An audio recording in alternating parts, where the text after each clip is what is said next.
चलिए guys, welcome. आज से हम लोग अपना मेडिवल का टॉपिक स्टार्ट कर रहे हैं अब, जो कि अरब के आक्रमण से स्टार्ट होगा।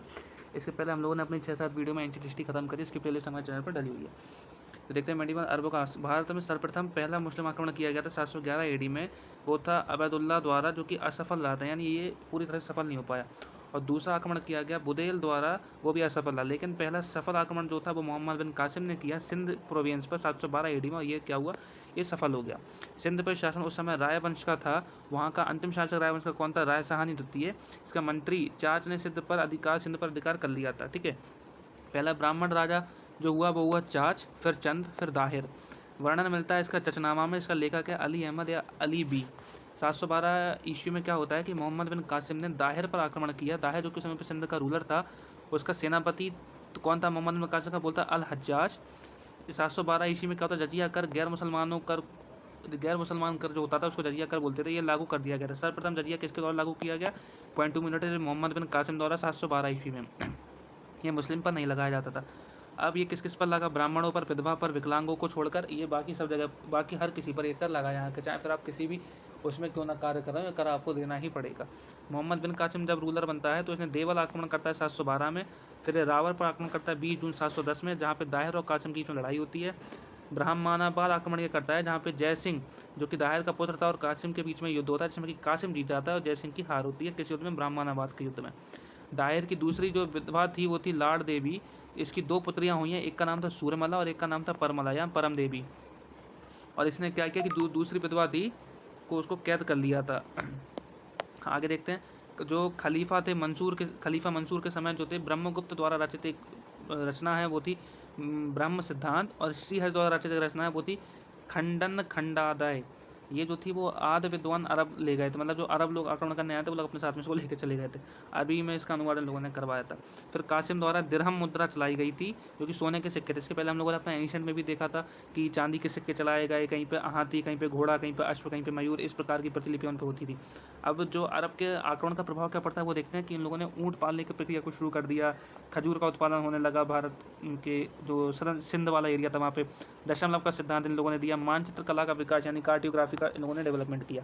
फिर इसके बाद तुर्कों का आक्रमण होता है हमारे में। इसको इसी में कवर कर लेते हैं हम लोग अपना।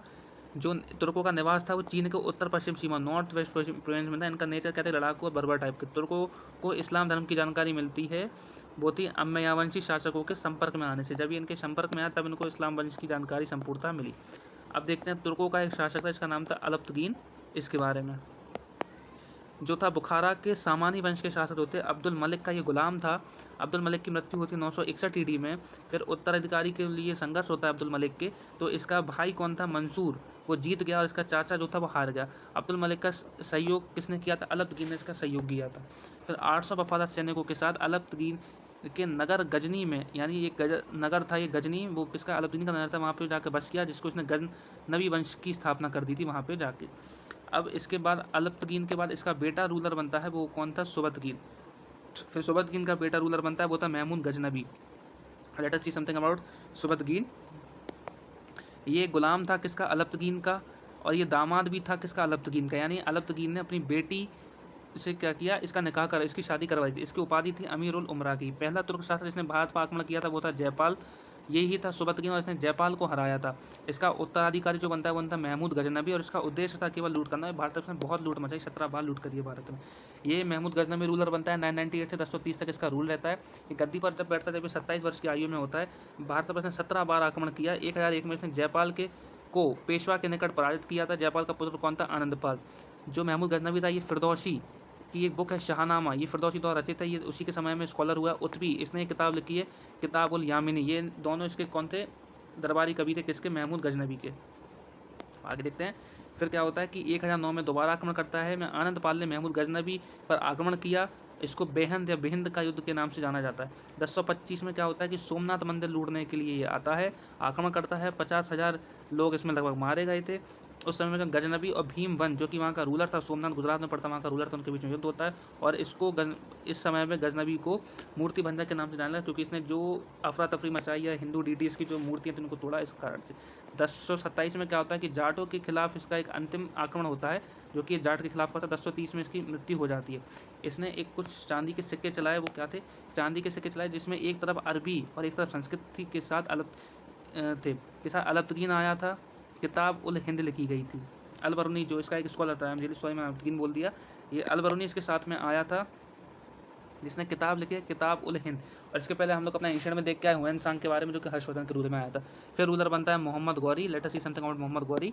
मोहम्मद गौरी होता है कि गौर या गौरी वंश का शासक था। बाद में मुस्लिम वंश का वास्तविक संस्थापक मोहम्मद गौरी को माना था, क्योंकि इसके पहले सब लोग गुलाम थे, इसने अपने आप को गुलाम मानने से इनकार कर दिया था, खुद को खलीफा घोषित किया था इसने। इसका पूरा नाम था मुइजुद्दीन मोहम्मद बिन शाम। प्रसिद्ध नाम इसको किस नाम से आता है कि गौर वंश का मोहम्मद शहाबुद्दीन मोहम्मद गौरी के नाम से इसको जाना जाता है। यह आक्रमण करता है 1178 में, और ये पाटन गुजरात के समय तब 1178 में भीमदत्ती और मोहम्मद गौरी के बीच में युद्ध होता है, जिसमें मोहम्मद गौरी की हार हो जाती है। फिर इसके बाद क्या होता है 1206 में, ये क्या है, ये तो इसके आक्रमण को बताते हैं पहले। 1206 में इसकी मृत्यु हुई थी, जो कि दमशक में लड़ाकू जाति द्वारा इसको मार दिया गया था। फिर ये क्या करता है कि पहला तराइन का युद्ध उसका लड़ा जाता है 1191 में पृथ्वीराज चौहान और मोहम्मद गौरी के बीच में, जिसमें कि मोहम्मद गौरी फिर हारता है, पृथ्वीराज चौहान को राय पिथौरा नाम से जाना जाता है। 1192 में अगले साल फिर से एक युद्ध होता है तराइन का दूसरा, जिसमें कि मोहम्मद गौरी की हार होती, मोहम्मद गौरी जीत जाता है, इसमें पृथ्वीराज चौहान हार जाते हैं।